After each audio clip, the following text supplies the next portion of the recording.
Eh bien bonjour messieurs, dames, j'espère que vous allez bien, c'est Fufu.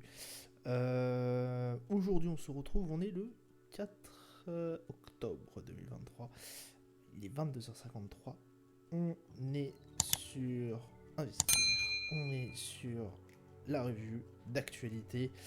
Et comment ça se passe sur cette journée? Et bah assez mal, et assez mal. Alors, oui et non, je vais vous expliquer. On a eu un petit espoir d'aller rejoindre les 7040 points, de dépasser un peu tout ce charabia et d'essayer de repartir de l'avant, j'ai envie de vous dire, au niveau du CAC 40. Que nenni, 6996 points, on n'a pas bougé d'un iota. Ça reste très volatile et très compliqué. L'Eurostox qui gagne péniblement plus 0,10%, pareil pour le DAX, le FTSE 100 qui recule en revanche de 0,77%. 77%. On est alors à 7412 pour le FTSE 100. DAX, on est à 15 099. L'Eurostox, on est à 4099. Clôture des marchés du coup. Européens, bah, je vous dis ça, mais on est 22h54, donc les marchés US ont aussi tous clôturé. Le Dow Jones qui fait un plus 0,39%, il faut le souligner, 33 129 points. On a dépassé les 33 000, on est remonté des 33 000, j'ai envie de dire. Le Nasdaq qui gagne, alors lui, c'est la plus grosse montée, plus 1,35, 13 236 points. Et on verra que c'est une bonne nouvelle. Nikkei 225, enfin en tout cas pour nous, Nikkei 225 par contre qui lui lâche plus de 2%. On est à 2,28, on est à 30 526 points. Ok. Autre nouvelle, le Brent, moins 5,57. On est à 86 dollars, 0,3 le baril. Énorme chute, on s'est fait stopper. Voilà, pour ceux qui m'avaient suivi, alors je pense pas qu'il y en a énormément qui m'avaient suivi sur le Brent. Et de toute façon, vous avez bien fait parce que c'était vraiment pour la kiffance, j'ai envie de vous dire. Mais le Brent qui perd moins 5% sur la journée, on s'est fait stopper normalement à 90 dollars. On verra de toute façon. Brent, énorme bougie rouge. Bitcoin 27 659, plus 0,84%. Palmarès du SRD, on a Believe qui fait un plus 4,42. Clarion qui fait un plus 13,13. 3,13. Ramsey Général qui fait un plus 2,80. Valourec qui fait un moins 3,19. Atos qui perd moins 6,76. Et OVH Group qui perd moins 8,59. On a perdu aussi, je crois, de tête 2% et quelques sur Total Energy. Forcément, avec la chute du Brent, bah, la valeur s'est un peu effondrée. Mais on reste toujours très intéressant sur, bien évidemment, notre petit Total Energy en action. Ok, 4,40. Pourquoi ça ne décolle pas? Pourquoi on a du mal? Alors, il y a eu plein de facteurs, mais il y a plein de facteurs pourquoi en ce moment c'est un peu compliqué sur les marchés. Mais aujourd'hui, ce qu'on retiendra en tout cas, c'est toujours l'effet banquiers centraux que je vous ai expliqué maintes et maintes fois. Est-ce qu'ils vont relever les taux, machin et tout. Il y a pas mal de choses qui leur feraient dire. En tout cas, il y a pas mal d'interventions qui ont été plutôt dans le sens on va monter les taux. Ensuite, autre chose, on a eu aussi les taux les taux obligataires qui ont atteint des sommets. Donc là, on a pris plus 1%, je crois, sur le 10 ans français, plus pareil pour le 10 ans US. Ouais, plus 1,55 et 1,72. 1,72 pour le 10 ans français et 1,55 pardon, sur le 10 ans US. On est sur des plus hauts, on est à 4,75%, on est pratiquement à 4,80% sur le 10 ans US. Et ouais, à 3,5 potentiellement. Enfin, on est à 3,5 sur le 10 ans français. C'est des taux qu'on a très rarement vus depuis longtemps. Et là, c'est des taux qui commencent à faire un peu paniquer, si vous voulez, tout le monde. Et ça reste très compliqué. On a eu quand même une bonne nouvelle sur le secteur privé américain. On a eu des emplois qui ont été moins fortes que ce qui était annoncé. Donc du coup, bah écoutez, ça s'est très bien passé, en tout cas sur l'annonce économique en elle-même. Le souci, bah c'est que clairement ça n'a pas du tout suffi quoi. Ça n'a pas du tout suffi. Malgré ces bonnes nouvelles, on regarde quand même tout ce qui est... Le souci, c'est que là, les marchés sont très très focus sur certains points qui sont vraiment essentiels. C'est-à-dire les taux, les discours des banquiers centraux et potentiellement les enquêtes, enfin les résultats économiques. Qui sont notamment ce qui touche sur l'inflation, mais aussi ce qui pourrait toucher plus ou moins de loin sur la récession potentielle de l'Europe ou des États-Unis. Tout le reste, le marché s'en fout complètement. Alors, vous me direz, l'enquête ADP, oui, machin, ça peut être très intéressante, ça peut aussi faire varier la hausse des taux et non, ou non de Jérôme Powell. Oui, je suis d'accord, mais en fait, là, pour l'instant, les marchés boivent le verre à moitié vide au lieu d'à moitié plein. Si vous voulez, là, en fait, l'enquête ADP aurait potentiellement pu un peu booster les marchés au niveau européen et autres, hein, parce que c'est sorti, cette enquête est sortie quand même au moment où les marchés européens étaient toujours en lice. Et bah écoutez, ça n'a rien fait. Ça a été très, encore une séance très compliquée.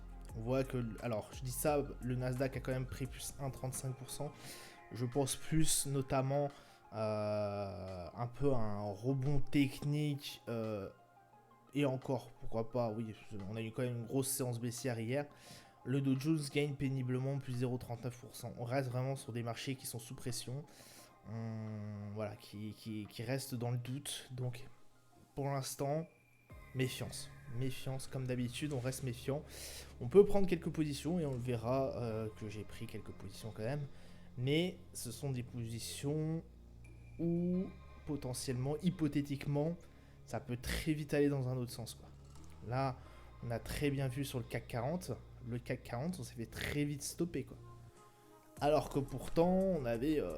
enfin, vraiment, je voyais ça comme évident que ça allait rebondir. Alors, évident, oui et non. Mais il y avait de grandes chances que ça rebondisse. Pourtant, on est bien allé chercher les 7000 points. Alors qu'on avait pris à une position à 7150. Pareil pour le Brent. Là, dire qu'on allait casser ce niveau des 90$ aussi vite et aussi rapidement, fallait le voir quand même. Ouais, fallait vraiment le voir. Donc écoutez, restons prudents là-dessus. Calendrier d'annonce économique, on a eu du coup l'enquête, alors ISM PMI forcément.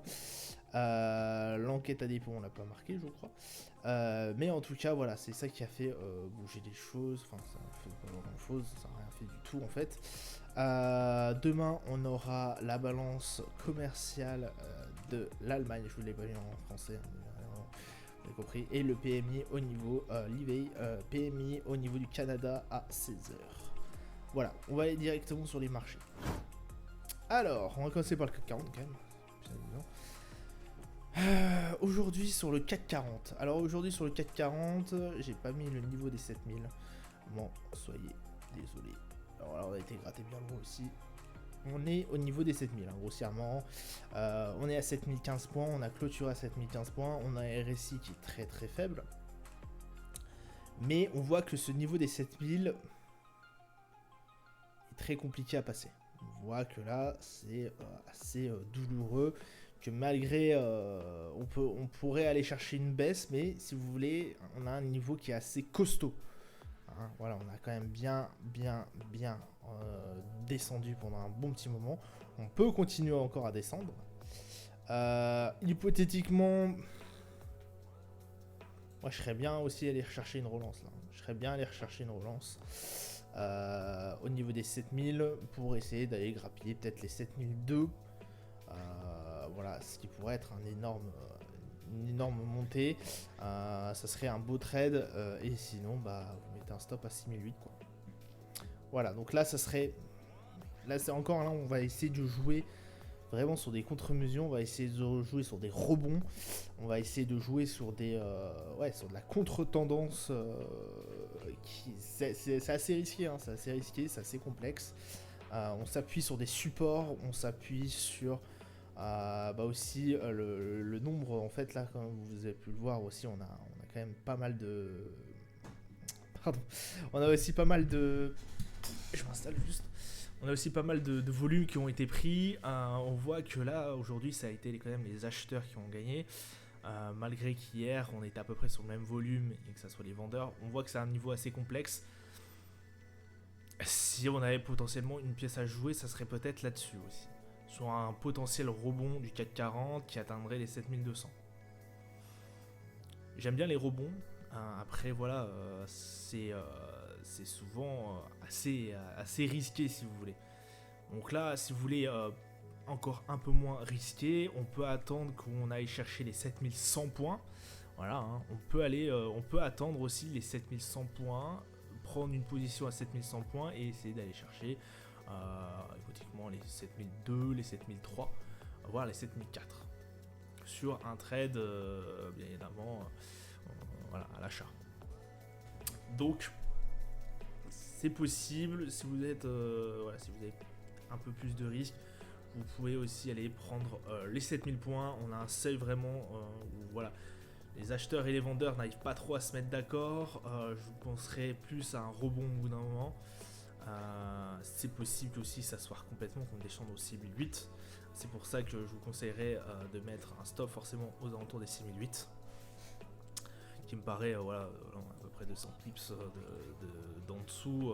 Vraiment, ça peut aller assez vite, mais voilà, 6008, 6008, ouais, 6766 si vous préférez, 7005. Mais en tout cas, on reste, moi je reste assez confiant et je reste assez optimiste. Je pense qu'on pourrait aller retrouver les 7002 prochainement, je l'espère en tout cas, et pourquoi pas les 7004. Mais en tout cas, si vous voulez rester un peu plus prudent, vous attendez que ça remonte bien, qu'on ait une, deux, trois séances, enfin surtout deux, trois séances de hausse pour aller prendre une position en achat et essayer d'aller grignoter les 7002, les 7003, etc., etc.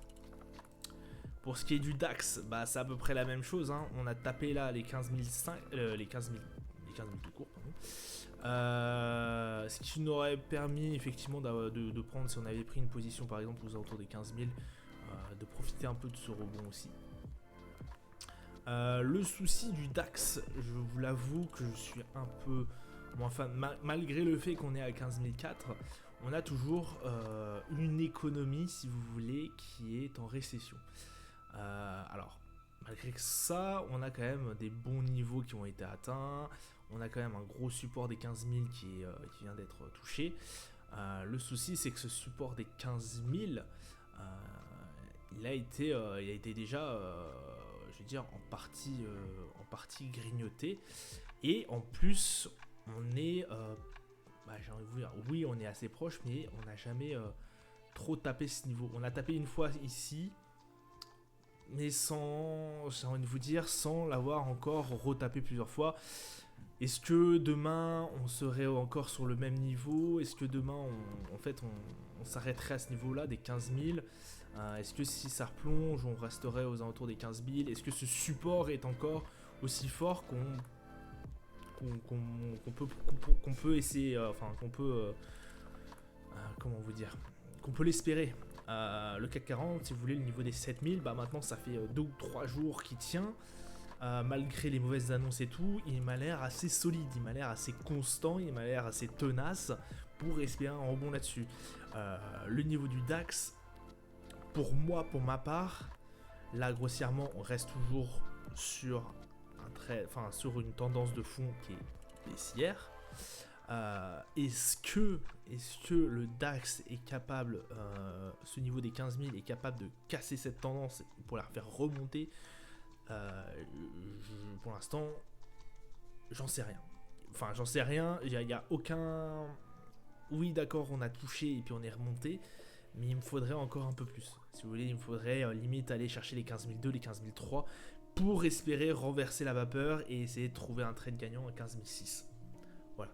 Le CAC 40, je vous avoue, regardez la différence, oui et non, mais je trouve qu'on a un peu plus de consistance. C'est grossièrement la même. Après, c'est peut-être mon appréciation moi-même qui est un peu moins fan du DAX que du CAC 40. De toute façon, on va vous dire, le DAX et le CAC 40, je trade vraiment pas beaucoup. Je suis plutôt sur les indices américains.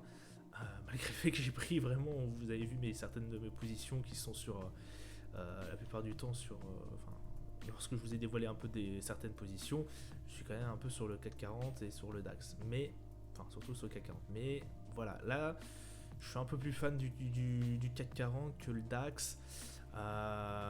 Récession, et nous on a l'avantage, c'est qu'on a quand même Total Energy qui peut nous tenir bien comme il faut.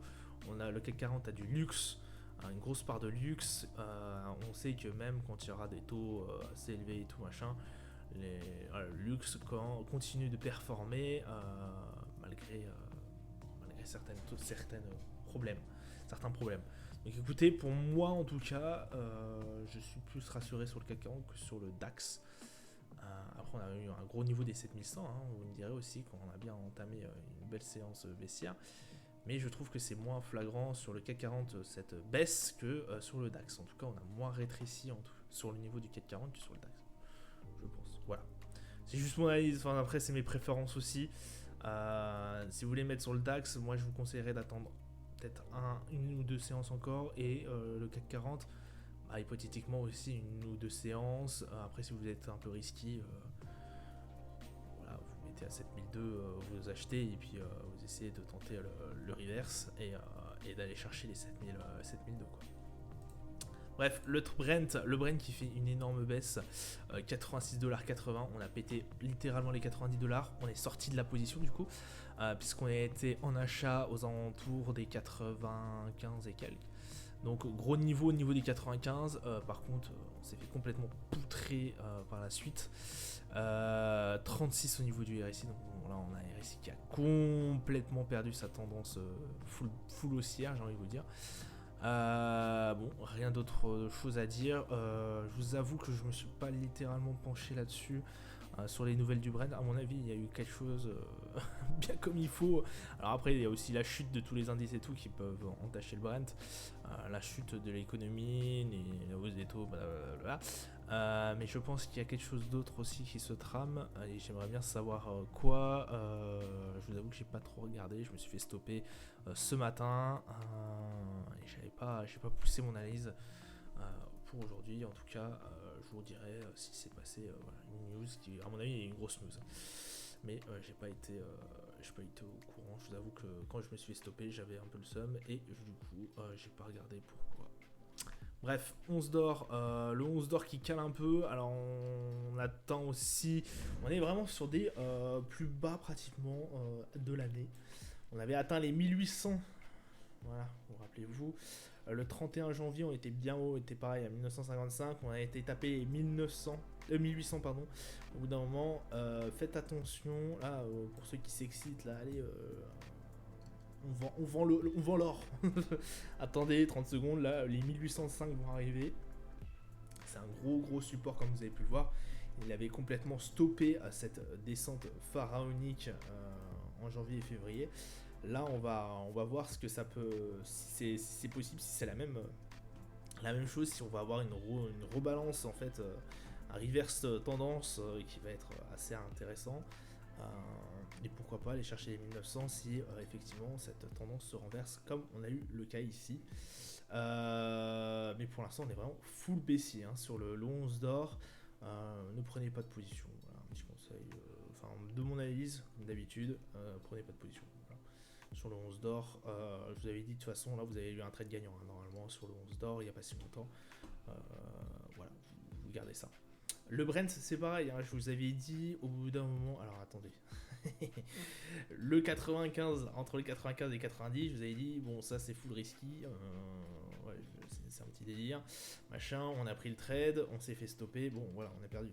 Je pensais qu'effectivement on pouvait aller chercher les 100$, 95, entre 95 les 97 voire 100$ et quelques le baril, c'est pas fait, on s'est fait stopper à 90, voilà. Mais normalement, je vous avais dit il y a quelques semaines, de prendre une position quand le Brent il était à 96, je vous avais dit 87 ou 90$. Je vous avais dit, moi je le verrais bien à 95, vous avez pris le trade. Si vous avez pris le trade aussi, normalement vous étiez bon aussi sur le Brent. Après vous avez perdu entre les 95 et les 90. Ah, on peut pas être bon partout. Le S&P qui s'en sort pas trop mal, 4256. Bon, écoutez, RSI à 31, donc on est tout juste au-dessus, j'ai envie de vous dire, de la zone de survente. Le MACD, bon, qui reste toujours sur une tendance baissière, hein, forcément. Pas trop fan, comme je vous avais dit. Tentez pas trop le S&P. Voilà, tentez pas trop le S&P, là, ouais, pas trop fan. Donc on reste comme ça sur le S&P, on reste vraiment à l'écart. Par contre, ce qui est du Nasdaq, et voilà. Vous avez dit, la dernière vidéo, je vous avais dit, alors je vous l'avais dit potentiellement ici, si vous aviez une pièce à jouer, mettez-le sur le Nasdaq. Bon, le lendemain, il y a eu une grosse foule rouge quand même, grosse barre rouge, bien comme il faut. Là, normalement, normalement, vous êtes toujours en position. Normalement, vous êtes toujours en position. Normalement, la tendance est renversée. Je vous avais dit aussi hier qu'à mon avis, avec cette grosse bougie rouge, on allait revenir un peu sur nos pas. C'est ce qui s'est passé justement pendant ce moment-là, pendant aujourd'hui en tout cas, pendant le moment où il y a eu, on a atteint en fait les 15 000, les 14 500. Moi, je me suis positionné à l'achat. Voilà, renversement de tendance. Et on va essayer de prendre les 15 002.